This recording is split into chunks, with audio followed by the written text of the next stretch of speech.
কে বাঁচাইতে পারে না, এমন ঈমান নিয়ে কি আল্লাহ রাব্বুল আলামিনের সামনে দাঁড়ানো যাবে কিনা, এমন ঈমান নিয়ে কি আল্লাহ রাব্বুল আলামিনের সামনে দাঁড়াতে পারবো কিনা, সেই চিন্তা একবার করছি।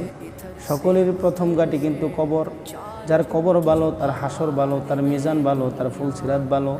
যার কবরের সমস্যা, তার হাসরের সমস্যা, তার মিজানের সমস্যা, তার ফুলসিরাতের সমস্যা। উসমান রাদিয়াল্লাহু তাআলা আনহু যখন কবর দেখতেন এত কান্নাই করতেন, কান্না করতে করতে দাড়ি মুবারক ভিজিয়ে ফেলতেন।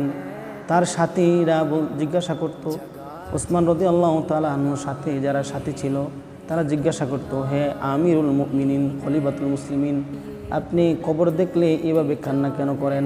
অন্য জাহান্নাম জান্নাতের কথা শুনলে তো এরকম কান্নাকাটি করেন না।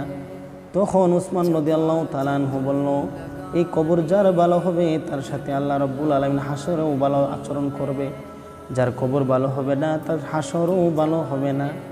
এই জন্যই কবর দেখে আমি কান্না করি।